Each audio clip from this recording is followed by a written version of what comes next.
When you're ready, really ready, we'll be there when you are.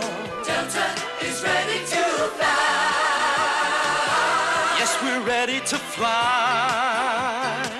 High in the sky, where the sun shines all day, every day, the Delta jets go flying from Atlanta to Europe, Canada, the Bahamas, Bermuda, the Caribbean, and to more than 80 cities in the USA.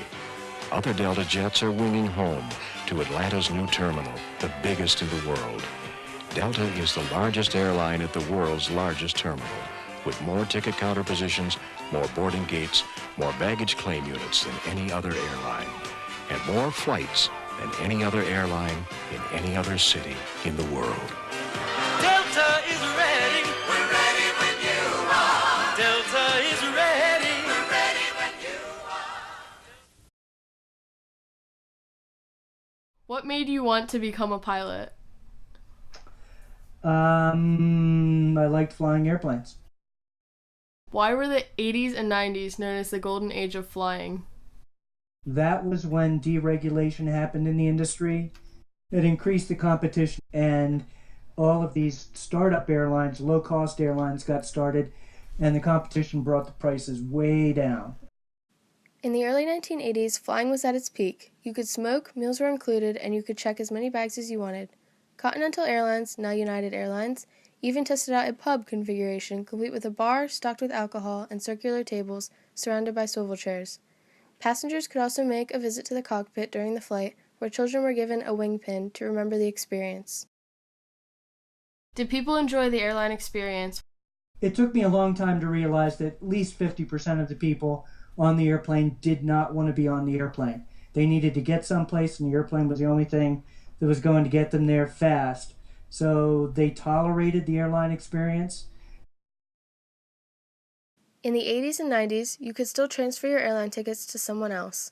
Back in the 50s and 60s, you could also transfer tickets, but they were so expensive, often costing around 5% of a person's yearly salary to take a single domestic flight, that people rarely thought about not being there for takeoff.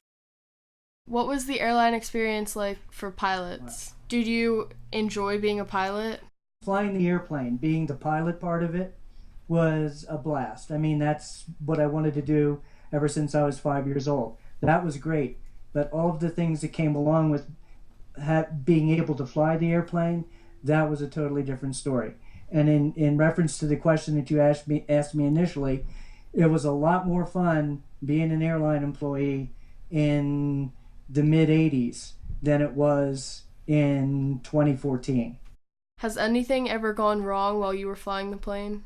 Sometimes big things go wrong, like say you're taking off in Cleveland and you suck a seagull into the engine and the temperatures go up to the point where you have to shut the engine down or else it'll catch fire, and then turn around and come back in and land. That didn't happen every day, but it did happen. How did technology have an influence on further developing airlines and airports?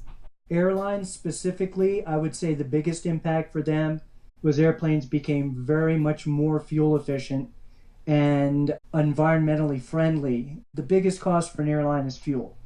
Navigation was a real art, it was a real chore, and by the time I stopped flying for the airlines, anybody with a fifth grade education could navigate an airplane across the country. Flying used to be a glamorous business back in the day, but airports had their glory years too. New technology has helped airports run more efficiently, from digital air traffic control software to the ability to check in on a phone or kiosk, but other changes, like increased security screenings, have slowed things down. Did you wish there were any changes that should have been made while you worked as a pilot? I wish I would have made more money. And everybody thinks that pilots make a lot of money, and they are well compensated. But for the better part of my career, I was severely underpaid. Those changes have come about, and the pay has become better. How did the food aspect of the flying experience influence passengers? Everybody always hated what they were served on an airplane. First class food on most airlines was actually pretty darn good, but what you got in coach was basically served to you just to give you something to occupy your time, which was actually pretty bad. Air travel in the 90s meant that all passengers of age, economy class included, could indulge in free liquor on international and domestic flights. Meals, though bad, were also included, and in-flight entertainment was just emerging.